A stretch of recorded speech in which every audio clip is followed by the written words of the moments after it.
Okay, hello everyone, and welcome to our another Saturday event for Human Sports Performance under the SWAG initiative. And we want to thank those that are recurring uh, attendees, and we want to thank all the new attendees that have come to any of the SWAG meetings. The purpose of SWAG is we focus on student athletes with academic goals. We're trying to increase the numbers of SWAG students, and we are trying to also increase the number of underrepresented groups in the areas of STEM, especially in science and medicine. So we have some of these live virtual settings that we put together. And today's guest is Miss Mahalia French, who happens to also be a track and field star. So we always try to make sure that we present someone who played either collegiate or professional sports that can be a speaker on behalf of the other scholar athletes to say you can do it just as well. So I will launch a poll to begin the session. If you don't mind, give you a few seconds just to answer the two questions, very short. The first question is, welcome all. Please use a word that best describes you at this very moment. And then the second question is, when you hear the word nutrition, what comes to mind? And you can select multiple options for that question. So if people have the ability to complete the poll, we'd appreciate it. Just trying to get some early engagement. So I'll give you a few seconds. But yeah, so SWAG, we have these events, and we also have another program called Game Plan that we specifically try to get professional athletes. Like we had Dr. Nate Hughes, who played in NFL, and he's now an anesthesiologist. We also have the SWAG website, which we're trying to upload a lot of those meetings that we had. But if anybody's interested in seeing any of those recordings, some of them are on our YouTube page, and hopefully the SWAG website will be updated soon. So now that everybody's taken some time to complete the poll, and we ended, can everybody see the results on the screen? If so, that's great. Everybody's very curious about what Ms. French has to say about nutrition. And one of the main words when they hear about nutrition is healthy eating. So with that being said, now you have some insight to what people are curious about. Ms. French, I will turn the meeting over to you, and thank you all again for joining. Okay. Hi, everyone. Thank you so much for taking the time out of your busy Saturday to come join me to talk about my favorite subject, which is nutrition. I've tailored this presentation to focus on sports nutrition for young athletes, but these things that we're going to talk about today can definitely be applied to everyday life and everyday nutrition. And without further ado, let's get started. Before I get started, Anthony, I noticed that the poll questions keep popping up on my screen. So is it okay if I just close them out? Yes, they should. I stopped sharing, so I hope it's now no longer on everybody's screen. But if it is, you can just exit out. Thank you. Great. Okay, so a little bit about myself. I am a registered dietitian. I work in kidney transplant. So I work with patients that are on a waiting list or hoping to get on a waiting list to get a kidney transplant because they have some form of end-stage renal disease, so their kidneys have stopped working. I work in Brooklyn, which is a very diverse population, and I love it, but I definitely have experience in sports nutrition. Like Anthony said, I was an athlete. I was a track and field runner, both in high school and college, and I really enjoyed it. And I felt like sports nutrition was definitely something that I loved, I focused on, I thought was very, very important. So we're going to talk about some of those things today. Hold on, I'm closing my makeshift office door. All right, so sports nutrition. So I love quotes, I love pictures. You're going to see a lot of those throughout this presentation. So we're going to start off with one that says proper nutrition is the key to unlocking the body's potential.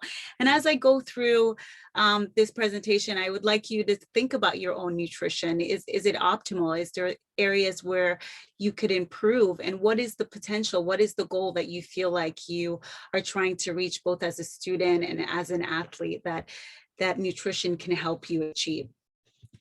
So why is nutrition important, and what are nutrients? So nutrients are substrates that the human body needs for growth energy production, and other body functions, okay? In terms of sports needs, nutrients are needed to optimize training performance, support physiological adaptations from training, such as muscle mass or running faster or jumping higher, those kinds of physiological adaptations, and any deficiency in energy intake from carbohydrates, protein, or even micro and macronutrients can lead to loss of lean body mass, bone mineral density, and can also leave you susceptible to overtraining and injury as well.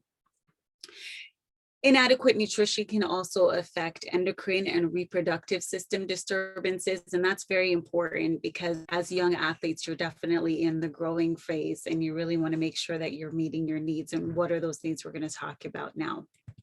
Okay, so I'm going to focus today on the macronutrients, carbohydrates, protein, and fat. I'm not going to touch so much on micronutrients, but micronutrients encompasses both minerals and vitamins. And the first macronutrient that we're going to focus on today is what's called carbohydrates. And carbohydrates are the primary source of energy for the body. It's the brain's primary and only source of fuel, so the brain can only use carbohydrates for energy. Carbohydrates are broken down in what's called complex and simple carbohydrates, okay, which are further broken down into monosaccharides, disaccharides, oligosaccharides, and polysaccharides.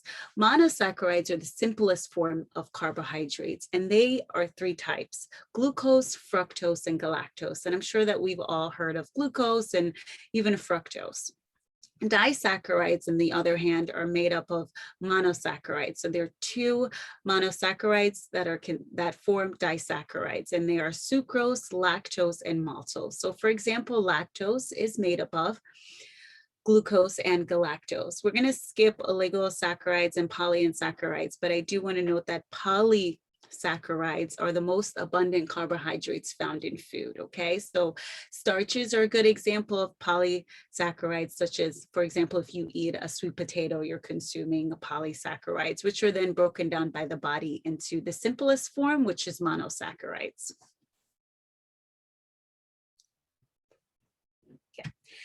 In terms of nutrition, carbohydrates are important for maintaining blood glucose levels during exercise, okay? So that is what your body is running on when you're training, when you're going through the day. Your body is being sustained on carbohydrates, specifically any glycogen stores or any carbohydrates you're taking into your body.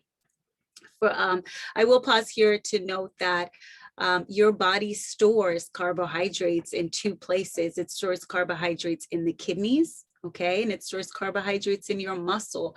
When you start working out for the first 90 minutes, your body is actually breaking down stored glycogen from the muscles, okay, and then it reaches in and it starts to break down stored glycogen from the kidneys, and then when that's depleted, it starts breaking down proteins and so on and so forth. Carbohydrates requirements for a student athlete depends on several factors, such as your daily energy expenditure, how much you're burning throughout the day, what type of sports that you play, your sex, your gender, and also the environmental conditions that you're practicing in or that you live in. For example, if you live in hot climate or high altitude, that affects how much carbohydrates you need throughout the day. Carbohydrates are important for optimizing both performance and recovery, for building and repletion. And carbohydrates are very, very important in reaching essential peak athletic performance. How much carbohydrates you need. So on average, you need about 6 to 10 grams per kg of body weight. And that translates to about 2.7 to 4.5 grams per pound per day. So what you want to do is you're going to take your current weight and you're just going to multiply it by a factor of anywhere between 2.7 to 4.5. And that will tell you how many grams of carbohydrates you will need to consume throughout the day. It is recommended that you consume about 1 to 1.4 grams of carbohydrates per kilogram of body weight 1 to 4 hours prior to exercise, because remember I said carbohydrates is what your body is running on.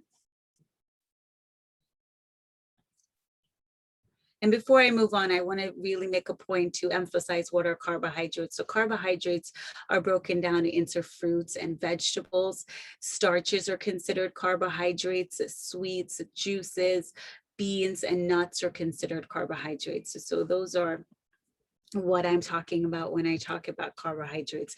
The other macronutrients of importance as an athlete is called protein. So proteins are large and complex molecules. When we ingest them, they're broken down and they're considered to be the workhorse of the cell, okay? They give the cell structure, they support cell function and organ regulation. When we consume proteins, the body breaks them down into what's called amino acids, okay? And they're building blocks connected by chains to form whole proteins. Amino acids are essential and non-essential. Non-essential amino acids means that the body can use other amino acids and formulate that amino acid that it needs. An essential amino acid means that you need to take it in from your diet, meaning you need to drink milk or you need to have a chicken leg or something to get that specific amino acid.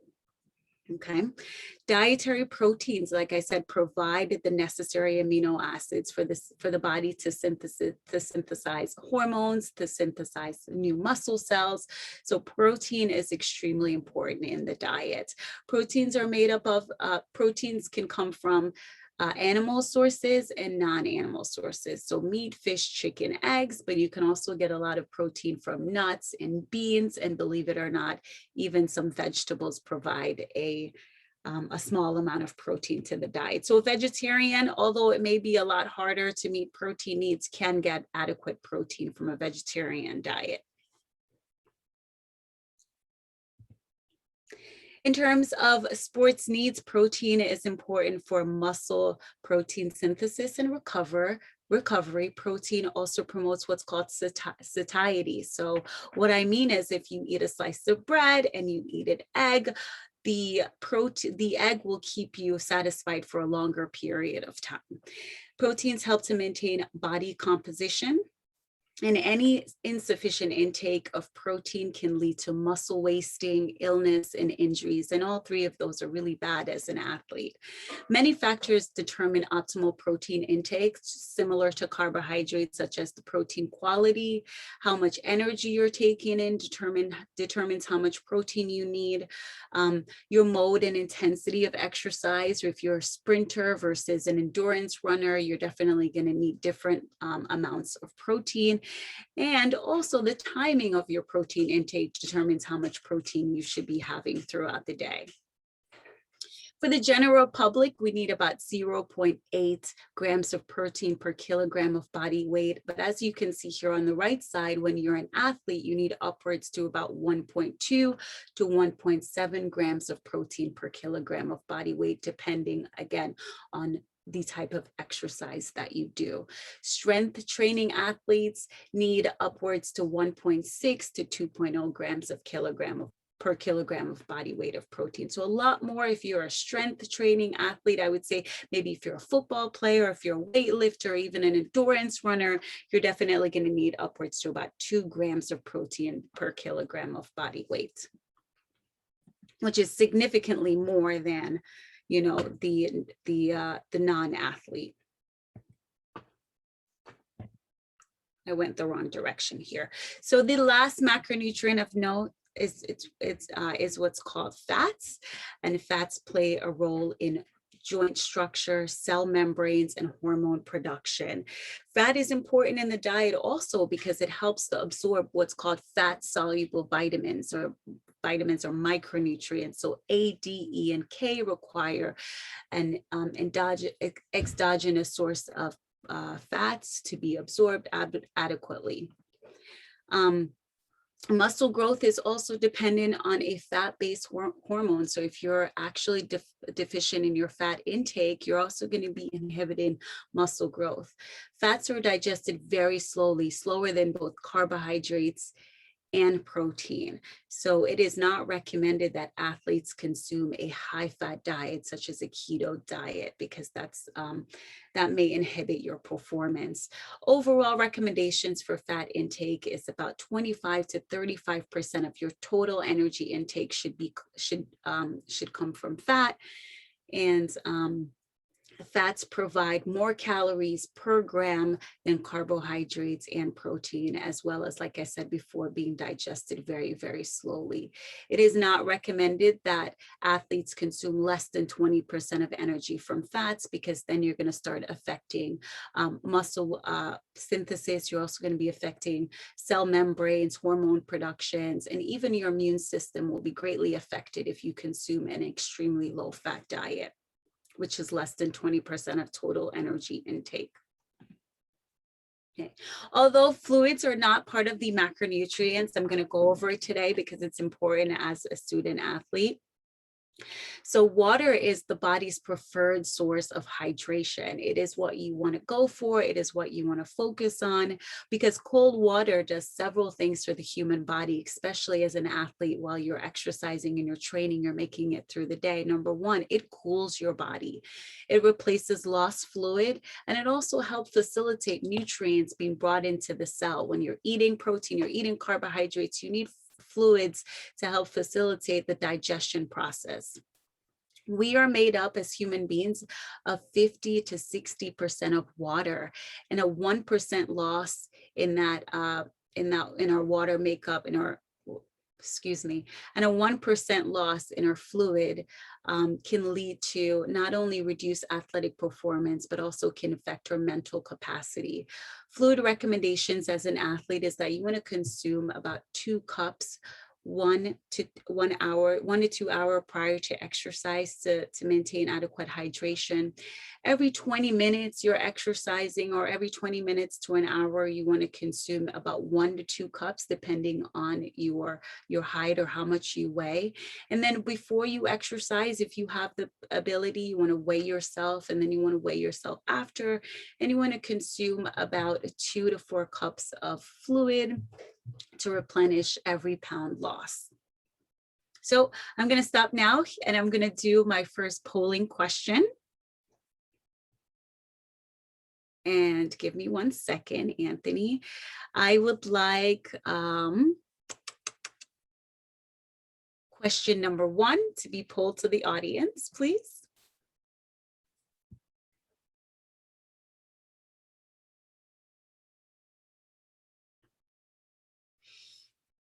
So, please confirm if that's the correct first question. no, that is not it is the one that says what. That is not the first question, actually. Question number 1 is, what endogenous substrate source provides? Do you see that one? 1 second.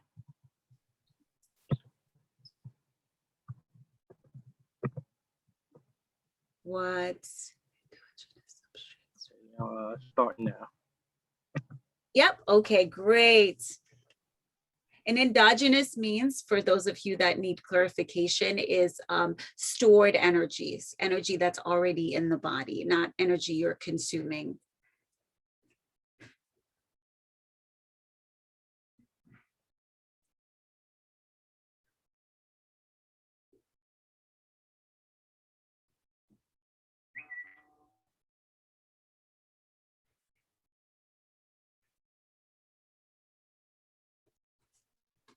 Maybe a few more seconds before we're in this poll section. Okay.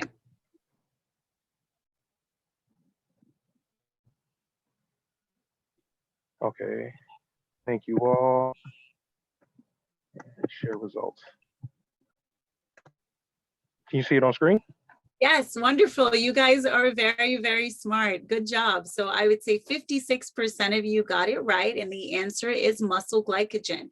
When you're doing exercises from moderate to high intensity exercise, as I said before, your body is burning up stored muscle glycogen. Okay. So good job, guys.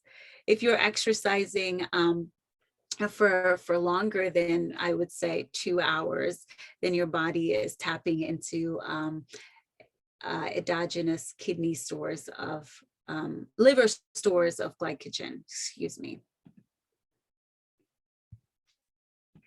So moving on. So just to summarize, that there are nutrients are broken down into macronutrients and micronutrients. Carbohydrates are needed to fuel activity and replenish energy stores. Proteins help to speed recovery and repair muscles. And fat is needed to support extra energy expenditure. Okay, so excuse me, when your body breaks down all of its carbohydrate stores, then it will start tapping into muscle protein and also fats, okay? And then fluid is necessary to maintain hydration and replace losses during exercise. Okay, so while we go into the next section, before we go into the next section, which is talking about how you should eat as an athlete throughout the day, I would like to honor Kobe Bryant with a quote, which he said, a diet that's bad for your overall health cannot be good for your performance. And that is extremely true. Okay, so eating for peak athletic performance. So as an athlete, you want to start your day off with breakfast. Okay, breakfast is the most important meal of the day. End of topic. Next slide, right? That's all we need to know. Breakfast is very, very important because that shapes how you perform for the rest of the day, not just mentally, but also physically. When you choose breakfast as an athlete, you want to select meals that are carbohydrate rich, right? With complex carbohydrates, whole grains, fruits and vegetables, beans and nuts, moderate in protein, right? And low in healthy fats. Good breakfast options for an athlete include scrambled eggs, toast, whole grain toast with peanut butter. You can have a glass of 100% fruit juice. You can have waffles topped with fruit. You can have Greek yogurt with fruit and nuts in it. These are all healthy breakfast choices that include complex carbohydrates, protein, and healthy fats. Okay, as you go throughout the day, really make sure that you do not skip lunch. You want to make lunch count, especially if you're a student athlete that have morning practices. You want to make sure that you're choosing lean meats to help recover from any morning sessions. You want to choose complex carbohydrates to replenish your body and get you ready for evening classes or after school workouts. And again, hydration throughout the day, both breakfast and at lunchtime, is extremely important because as you go through the day, you're losing about up to 1 liter of fluid just from insensible losses, just from breathing throughout your skin. And then once you start exercising, you're losing additional fluids as you exercise. So you want to make sure that you're constantly thinking about repletion. Some good lunch options for you, some nice light lunches will include a grilled chicken sandwich. You can do with a smoothie on the side. We can do a peanut butter and jelly sandwich. Yes, peanut butter and jelly sandwiches are healthy if you make them with whole wheat bread. You want to do chicken and turkey wraps on a bagel. You can do soup with a half a sandwich. These are all great light lunches to have as a student athlete. Okay. So while training, this is where a lot of athletes fall short, is that they don't think about the importance of keeping your energy up during training, okay? And the main purpose is of making sure that you're eating. If you're exercising for more than 90 minutes, you want to think about replacing lost fluids. You want to provide adequate carbohydrates, 30 to 60 grams to maintain your blood glucose levels, okay? Because I remember I said that your body's constantly burning up glucose for energy. It's burning up stored glycogen in the liver, in the working muscles. It's depleting glucose that's already in the blood. So you want to make sure that you're replenishing that as you exercise. You want to make sure that you're consuming foods that are low in fat, moderate in protein, and high in fiber 2 hours before practice. So 2 hours before you start your training, you want to make sure that you're eating something. Okay, so some good choices to choose to replenish. So you can have a banana right, which gives you 30 grams of carbohydrates. You can even have sports drinks, so 2 cups of sports drinks, and we'll talk about sports drinks later and what's ideal for a sports drink. 28 grams of carbs for 2 cups of sports drinks. You can have 3 fig bars as you train. And if you're one of those athletes like me, when I was a runner, I felt like I couldn't actually eat anything that made me get a cramp, then you can have a tablespoon of honey, which gives you just as much carbohydrates as a banana or fig bar, which is 28 grams. One note that's not on this slide is that if you're going to be having carbohydrates for training, you just want to make sure that you're having a little bit of water with it, a little bit of fluid to aid the digestion and make it a little bit more comfortable as you train. I know it's often difficult for students to have anything, and that's why I think these meals are really small, like having a fig bar on you, having those little gel packets of honey that you can kind of ingest real quickly and keep your energy up as you're training. Okay, so lastly, in eating for peak athletic performance is the importance of replenishing and recovering after you exercise. So after exercise, dietary goals include adequate fluids, electrolyte replacement, energy and carbohydrate intake to replace lost muscle glycogen and to ensure that you're recovering rapidly. Some of the guidelines for nutrition repletion after exercise is that you want to eat what's called a recovery snack within 30 minutes, something small, something that's 1 part carbohydrate, 1 part protein, such as graham crackers with peanut butter and low-fat milk. You can have Greek yogurt again with some fruits, or you can just have a handful of trail mix, not the ones with the M&Ms in them. But the ones that are like nuts and fruits, and you can just have a little handful. Within 1 to 4 hours after training, you want to have a well-balanced recovery meal, okay? And that meal should include carbohydrates, high quality protein, and ample fluids, okay? And so some examples include grilled chicken with baked potato and green beans. You can have whole wheat spaghetti with meat sauce or chicken and a side salad, or you can have baked fish with brown rice and mixed vegetables. And those are 3 wonderful post-recovery meals. So I'm gonna stop here and pull our second question, which is, give me 1 second. 1 second, about to pull that up now. Yes, so I would love for us to do question number 2, which starts, what nutritional strategies will improve? Okay, there we go.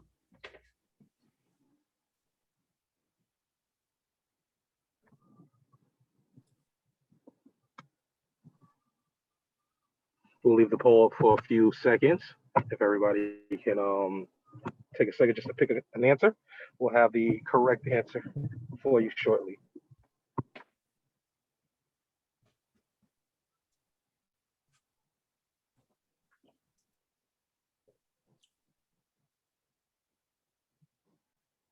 Okay, everybody seems like they're almost done. So ending in 5, 4, 3, 2, 1. Okay, excellent. So this question is, what nutritional strategies will improve performance during prolonged endurance type exercise? And the key word here was prolonged, okay? And the answer is, will not. And the reason why the correct answer is C, the classic glycogen loading regimen, is that prolonged, you need to do both pre-fueling and also eating throughout, right? So for example, if it's prolonged, it's more than 90 minutes. So you're going to be burning through some of your stored glycogen in your muscles, and you're going to need to make sure that you're replenishing, right, with something every 30 minutes, as I said before. If you're practicing, right, if you're practicing for just less than an hour, then you don't need to be replacing. So the classic glycogen loading regimen would be the correct answer there. But because it's prolonged activity, you want to make sure that you're pre-fueling, you have adequate glycogen stores, and you're also eating between. So good job, guys. All right, so moving on. So we're nearing the end here. Ms. French, before we move on, there's some questions pertaining to that section. Somebody asked, what is tapering? Oh, okay, give me 1 second. Can you guys see my screen? Yeah, we see the presentation. Let me just pull up the question again.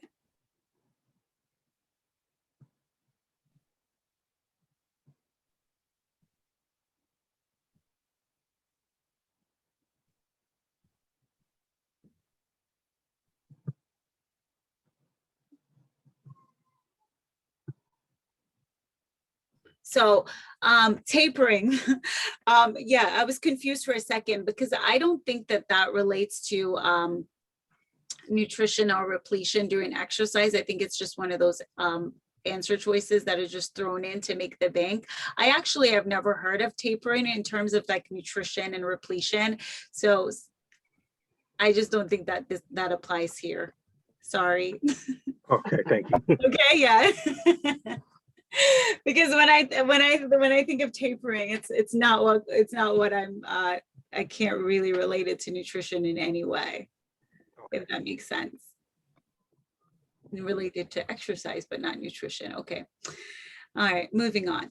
So so kind of wrapping everything up here, I want to just focus on the basics of sports nutrition. And number one, you want to make sure, like I said, that your meals are nutritious, that they're adequate in all 3 of the macronutrients, that you're never ever skipping breakfast if you can help it, and that you're consuming dairy products 2 to 3 times per day. So for example, as an athlete, especially as an adolescent, you're constantly, you're building muscle strength, you're also building bone health. So you want to make sure that you're consuming dairy, which is rich in both vitamin D and calcium.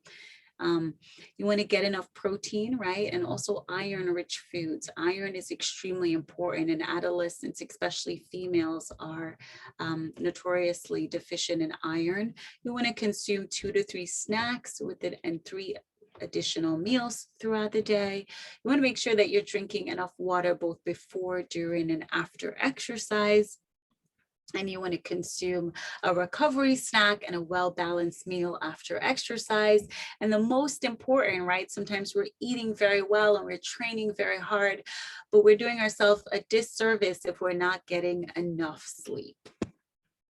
Okay, so now I would like to go into some common questions that I get as a dietitian, and that sports dietitians tend to get quite often. And the first one is, what's the deal about sports drinks? Okay, so sports drinks are very good for athletes that are doing long endurance type activities and also stop and go sports. These are activities that are lasting for a very, very long time. I would say greater than 90 minutes. So sports drinks are excellent in not only repletion for fluids, but also lost electrolytes. When choosing any sports drinks, though, you want to make sure that you're reading the nutrition fact label and ensuring that carbohydrate content is no more than 6 to 8% or 14 to 19 grams per 8 ounces. If you go above that, we're going to make sure you're going to be getting something that's a little bit too concentrated, a little bit too sweet, and it may cause you some GI distress. You never want to dilute a sports drink, right? And that's why you want to make sure that it's within those range, because once you start diluting the sports drink, it loses its nutritional value. It also dilutes the electrolytes, and it doesn't do what you need it to do, which is replenish and provide adequate electrolytes. Supplements is another question that I get a lot, both from athletes and from the average adult. So number one, it's a well-balanced diet, as nutritious as we spoke about before, will provide adequate macronutrients and also vitamins and minerals, and you will not need a supplement. Supplements are needed if the diet is inadequate or if there's been any diagnosed deficiencies such as iron deficiency or vitamin D deficiency, which a healthcare professional will be the one to diagnose you with that, not the internet. So you want to make sure that you're staying away from supplements. unless you have been told to take it by a professional. There is no evidence whatsoever that taking extra doses of vitamins and minerals will improve performance. So what I mean is that you've been prescribed iron or prescribed vitamin D, and the dose is 1 tablet. Taking 2 tablets will not improve your athletic performance, okay, and may lead to toxicity. As an athlete, it is important that you take the responsibility of knowing and adhering to the nutritional and dietary supplement regulations set forth by the NCAA. They have a list of regulations on their website. Lastly, I get a lot of questions about protein powders, and I personally am a big fan of protein powders. I think it's a quick way to get protein in the diet, no more than 20 grams per day. Remember, though, that protein supplements are not regulated by the FDA and sometimes may contain banned substances. You want to make sure that you do your research. Of note, though, protein powders were not tested on young adults. They were only tested on adults. And adding protein powder to a teen's diet can be very dangerous if not done properly. So just be very cautious with, supplements and protein powders in general. So I am going to turn to the last and final question. If Anthony would like to pull, yep. So how much dietary protein should athletes consume daily?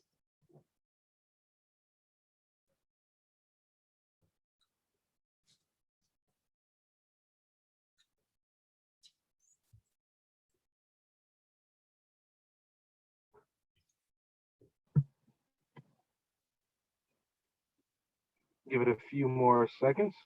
See, we have 10 responses, 11 responses. Thank you very much.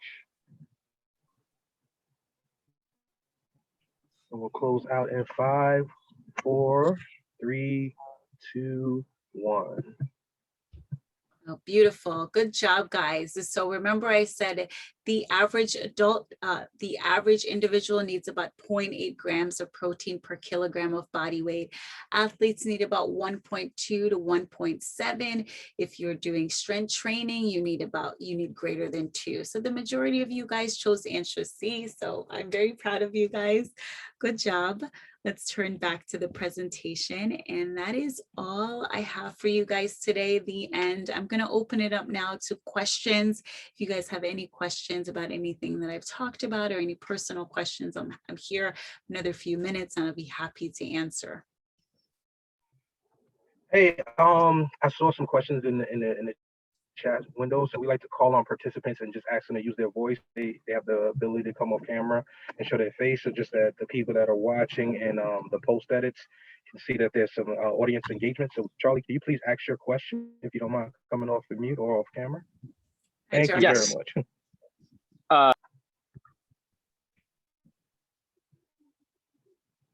Go ahead. We're back on mute. Okay, there we go. My question was about like protein timing. You mentioned something about the timing, and I was wondering if you could talk about like when the best time to eat more or less protein like throughout the day would be. Right. Okay. So let's talk about meal composition like throughout the day, and then we'll kind of break it down into protein, right? So within an hour or so of waking up, you want to make sure that you're consuming breakfast, okay? And that should include both carbohydrates and protein. Within 2 to 3 hours, you want to make sure that you're having lunch, and that it should include, again, proteins, fat, and carbohydrates.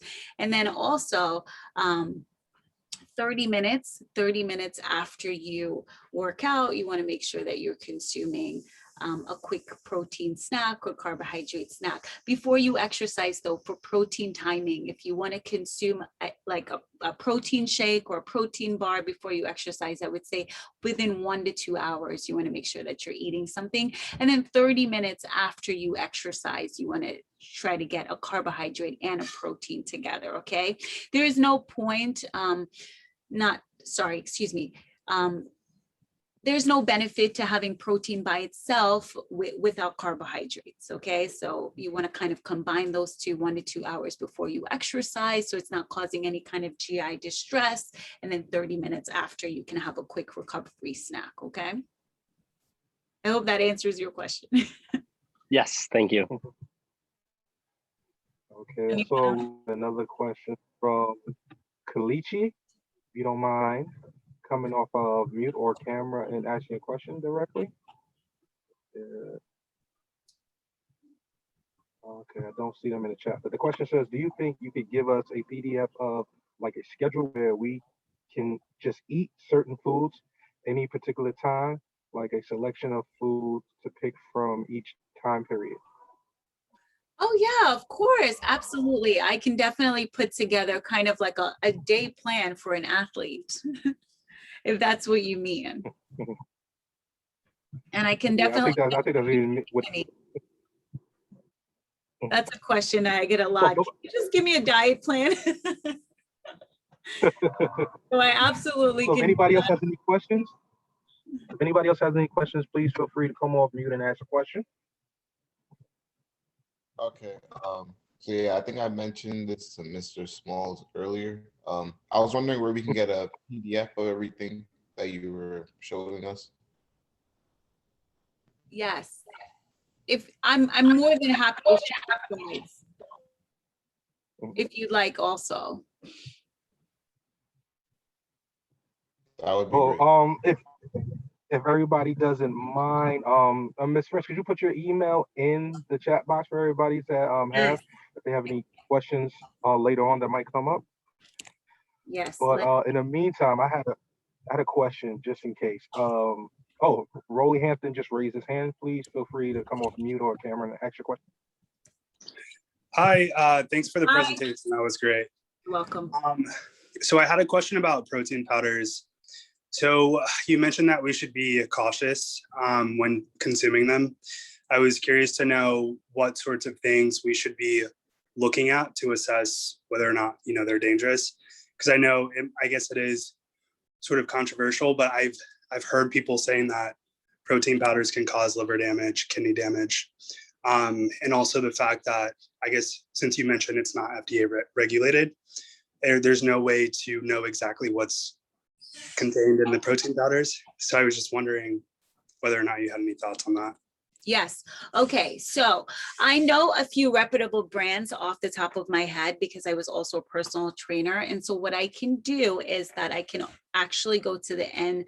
I can go and I can give you a list of approved protein powders. So I can email that to Anthony and somehow get it over to you. But just off the top of my head, .fit. So DOTFIT have clean and reviewed protein powders.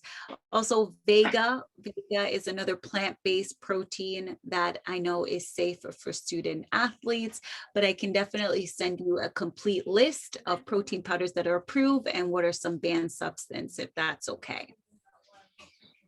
That's perfect. Thank you. You're welcome. You know what, he brings an interesting question. That when I was playing, I'm a former basketball player for CCNY Division III. When I used to try to buy protein powder, I used to look for what gave me the best protein per gram for my buck. So I used to always try to get IsoPure. It seemed like the most pure amount per cost.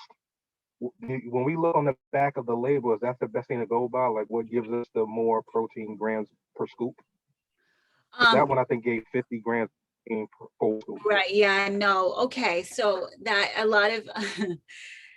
Okay. So the best way to number one is you want to choose a third-party review protein powder, okay? And that's the most important, okay, is that it was third-party reviewed, and I'll send out a list. So that's number one. Number two, you want to just decide, right?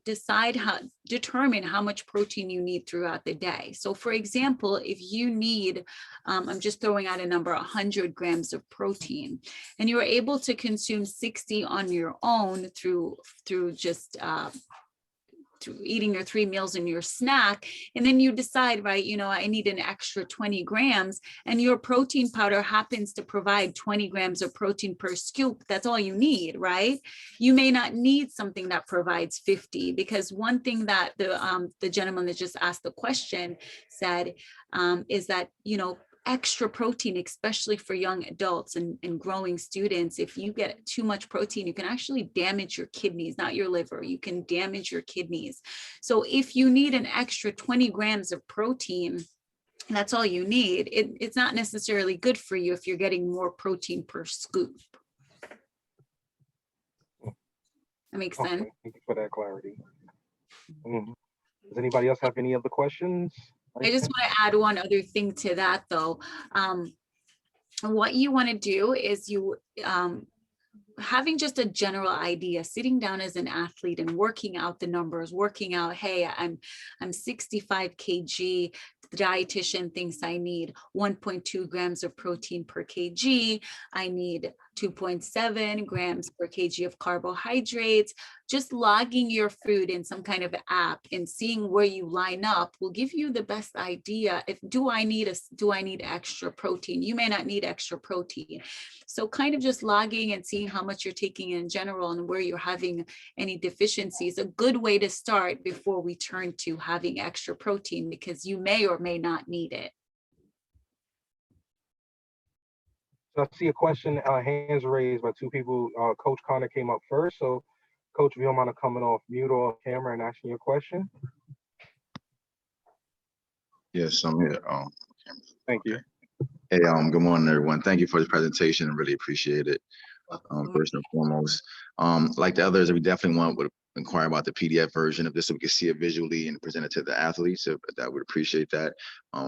I feel like the biggest thing as a coach in the inner city is that deli across the street. You know, I find that the athletes make it to that deli before practice. They're running over there before get something in the system. They just the bacon, egg, and cheese, whatever it is. The jelly and the cream cheese, like that. That's the Yeah.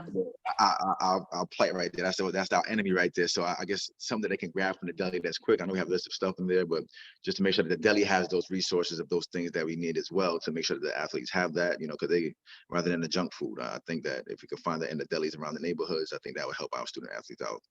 Great. Absolutely. I can certainly I know certain neighborhoods can be very tough in finding nutritious foods, but there are ways to do so. And I'll be happy to put together of like, if you go to the deli, this is what to tell your students to have. I know there's nothing wrong with the deli. They often have tuna. They often have whole wheat bread. They can have a tuna sandwich. They can pick, they can even drink an Ensure. So I can definitely put together some things for you guys to educate them on. Coach, if you don't mind, Appreciate that. Thank you. what school are you at? I'm from Brooklyn Collegiate, Preparatory High School. Oh, well, thank you. I'm glad to have you up aboard. If you have anything as far as you would like us to filter information to your school, please send me a direct email. I'll put my email and Miss French's email in the chat. And the swag, we have like a listing that we just send out, different topics, different discussions, and different meetings that we have. Goes to question. He has a program called Yes Incorporated, which stands for Youth Education Through Sports, and he helps with SAT prep. And we have a lot of like just outlets for students. So thank you for joining. Thank you. Thank you for having me. Mr. Shula, do you mind mute and asking your question directly? Oh, great. Mr. Connor should let you know that he represents a smart ball school. So he's really familiar with you. Definitely. Okay, great. So good afternoon, everybody. Excellent presentation. I'd like to direct it to her about my concern about protein powder and sports drinks. Address that, please, to how we differentiate from high school students to collegiates and what's recommended, what's not recommended. And right. The NCAA regulation pertains to college student athletes. So that's like those adults. So right. I have concerns about the Red Bulls and all these other sports drinks. Goodness, yeah. When you say sports drinks, we are mostly addressing right now, it seems when you talk that way, you're talking to collegiate and adults. We have we talk about high schoolers, and when we talk about high schoolers, we also talk about middle schoolers. So we're talking about 7th and 8th graders, and we talking this language. Is a delicate line, and Absolutely. they need to hear that. We as coaches and administrators need to hear that as well, to be able to advise in our student athletes. I think that you bring such an interesting point here, right? And when I should have been more specific, you're right. I think that any type of student athletes do not need a Red Bull. They do not need a Monster. They do not need caffeine. When I was in high school and college, I never drank any of those things. When I speak about protein powder, I am specifically talking about collegiate athletes, okay? Individuals that are 17 and up. I don't believe that high schoolers need protein powder or even should develop the habit of getting into those things, because it can be a slippery slope, right? And I think a lot of high schoolers get enough protein from their diet, or I hope that they get enough protein from their diet. If they, that's an individual choice. If they feel like they're not getting any, I'm not sure what the school system is like in Brooklyn or where you individuals are from, but a lot of schools have access to a registered dietitian or someone that is an expert on speaking to the students about protein. But I would say if there isn't, and you're dealing with high school and middle schoolers, you want to discourage them from getting into protein powder. You want to emphasize more the diet. If in terms of sports drinks, right?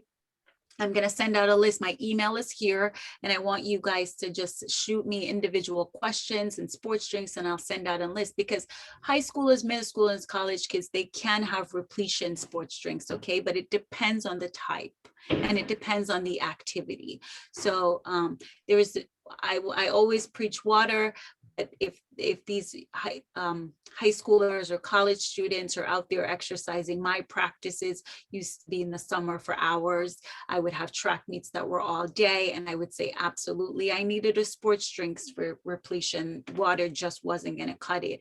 So I'll send out a list, and I'll also correlate that with activities and but yes, the protein should absolutely be reserved for those that are 17 and up, and from a regulated source. Thank you. You're welcome.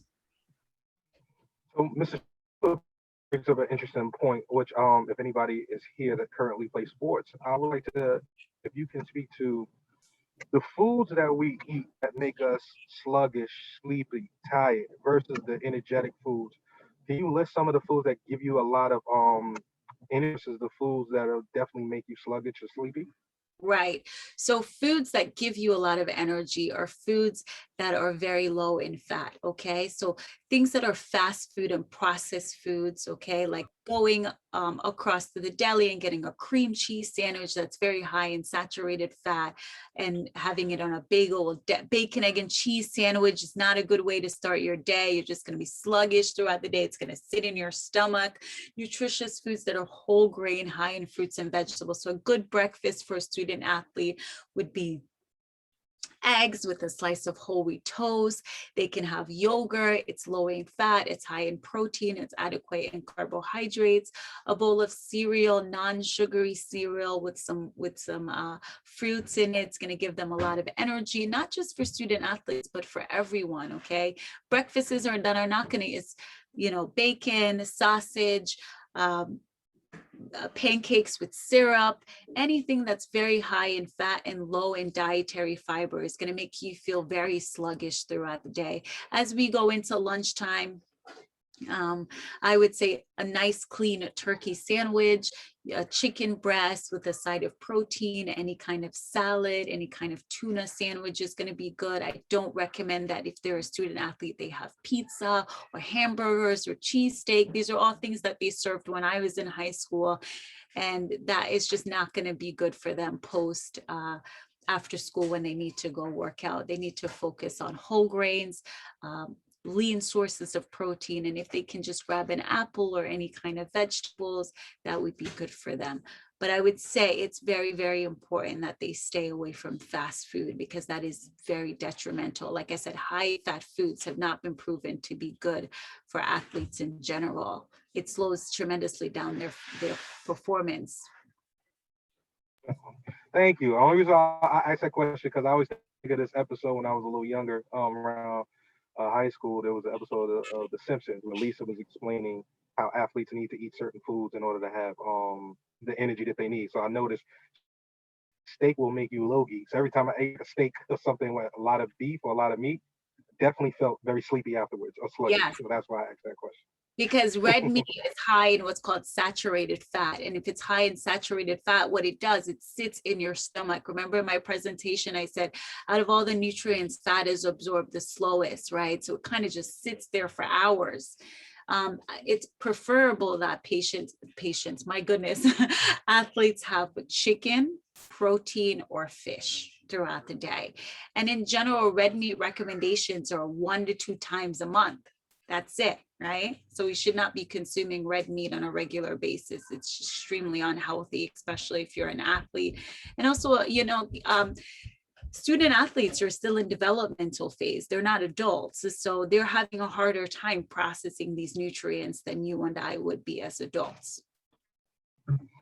We have a hand raised by Charlie. Charlie, please ask your question.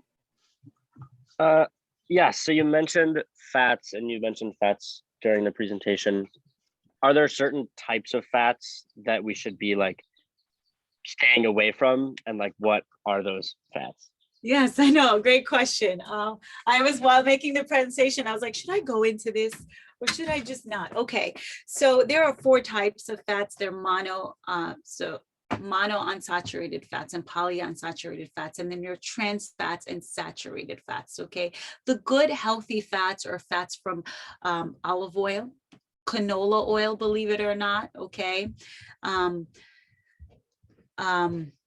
avocado, nuts, and beans. Okay, sorry. So those are fats that you want to focus on, not beans, I'm sorry, avocado, nuts, olive oil, canola oil. These are healthy fats. Unhealthy fats are fats that we're going to be getting from high fat cheeses, fats that we're going to be getting from fried foods. Okay, putting a lot of cream cheese on our bagel, having a lot of butter. These are saturated fats that are going to be affecting us. Okay, some fatty meats also include pork and red meat. So when I say healthy fats, you want to make sure that your food is baked as much as possible.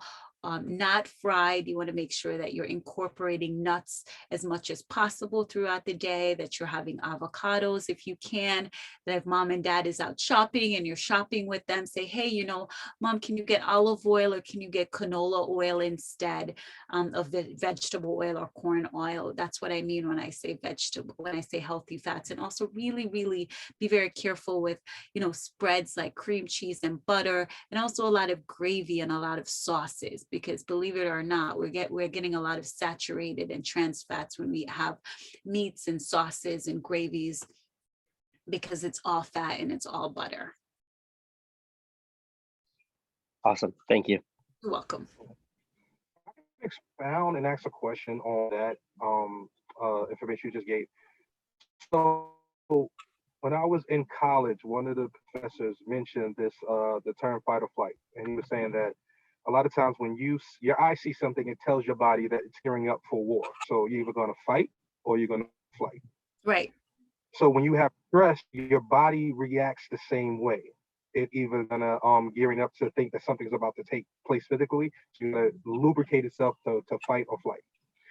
And he said, when you don't work out those things that your body is processing to lube up to fight or flight, it normally hardens, because any liquids will harden. It starts to block the arteries, which causes a lot of health elements that when we're stressed or angry and stuff like that.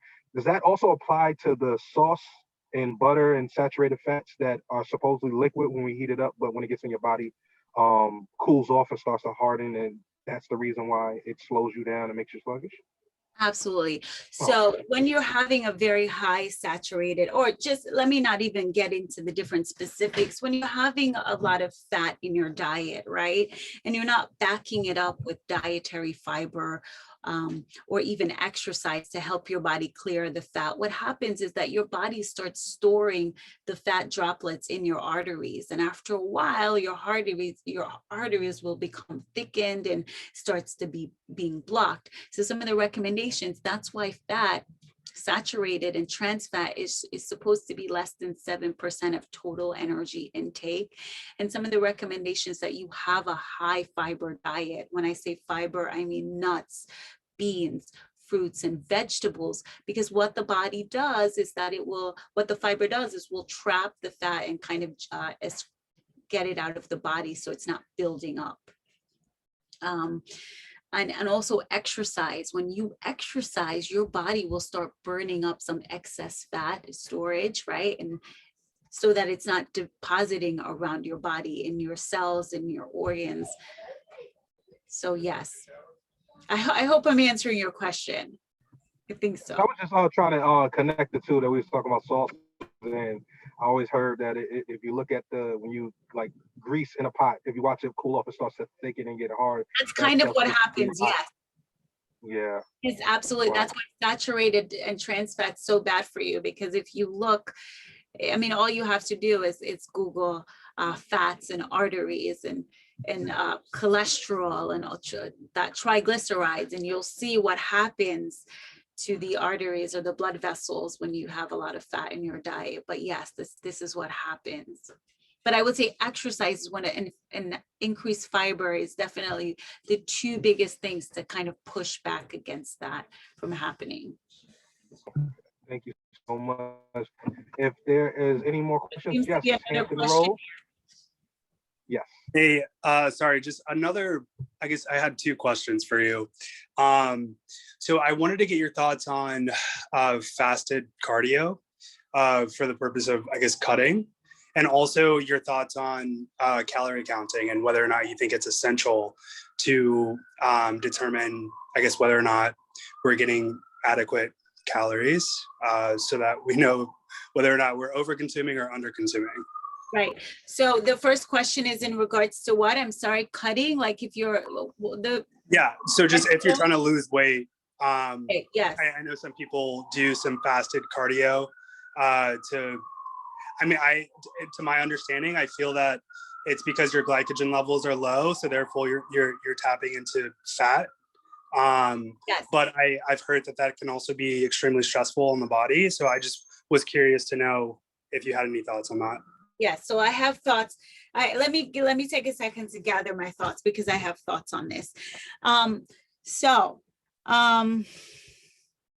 Let's say you're a wrestler. Like the only way I can relate this is when I was in high school. I was in a lot of classes with a lot of wrestlers, and they had to be a certain weight for game day. Your body stores enough glycogen for one day, okay? So it stores glycogen in the liver, it stores glycogen in the muscles for one day, right? You can actually deplete the stores of stored glycogen. When you deplete your stores of stored glycogen, your body starts doing what's called fat oxidation, right? So it turns to fatty acids, right? Stored fat for energy. So if your purpose is you need to lose weight, you need to lose body fat for, game day, yes, you can deplete your glycogen stores and then go to body fat. But that's not something that's recommended long term. That's actually not a healthy thing for the body, right? It needs carbohydrates for fuel, especially when you're growing. So if you're doing cutting for a week or so or a day or two, I say there's nothing wrong with that, but that should not be a strategy for a healthy growing athlete.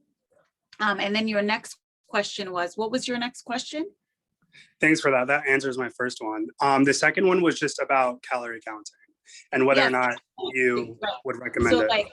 So this like whole idea about macros was all the rage a few years ago. I don't know if it still is. I don't think that there's anything wrong with being conscious about meeting 45 to 65% of your intake from carbohydrates, 25 to 35 from fats, 10 to 35 from protein. If you're like, I want to make sure that I am getting enough macronutrients, I want to make sure that I'm not overeating. However, this is a slippery slope for athletes. They tend to become very obsessed about logging this stuff, and it may lead to some kind of disordered eating. Okay, so I say do it one time, do it for a week, learn what constitute good nutrition. Like if I eat oatmeal for breakfast and a sandwich, and then I eat pasta with chicken, I'm needing all of my macronutrients, so I need to eat in this pattern. If you're doing it to teach yourself how to eat properly and what your meal makeup should be like, I say absolutely.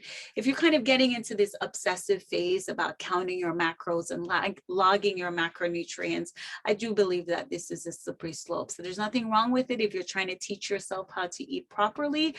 But if you're doing it every day, this can be very stressful, and student athletes do tend to get, especially women, obsessed about this stuff. So I caution them to not get into all these trends.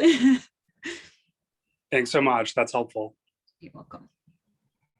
So is there any more questions? We had a good hour session. Great question, great audience interaction, great presentation. Is there any more questions before we close out? So if none, I will say thank you. I do want to say, very and much. sorry, I do want to say though, I have a lot of requests from this audience. I put my email here. If you guys can just email me, please, individually what you're requesting, it'll be much easier for me to respond directly to you and send it out. Okay, thank you very much. We want to say thank you for your time. Thank you for your presentation. You said you will send the presentation, the presentations you have here to me, and I'll forward it to everybody else, or do you want them to contact you directly? I will send you the presentation, but I would like, if you have something specific, please contact me directly, especially about this banned supplements, what to speak with about the deli. So please email me directly and I'll get that information out to you. Okay, thank you. So contact either one of us or anything, please visit the SWAG website. Everybody that RSVP for this automatically gets an invite to next week's session with Dr. Bowles on training recovery for sports athletes. Thank you for joining the SWAG meeting. I'm your host, Anthony Smalls, and have a wonderful afternoon, everyone. Bye. Thank you guys for joining. Thanks so much. Welcome.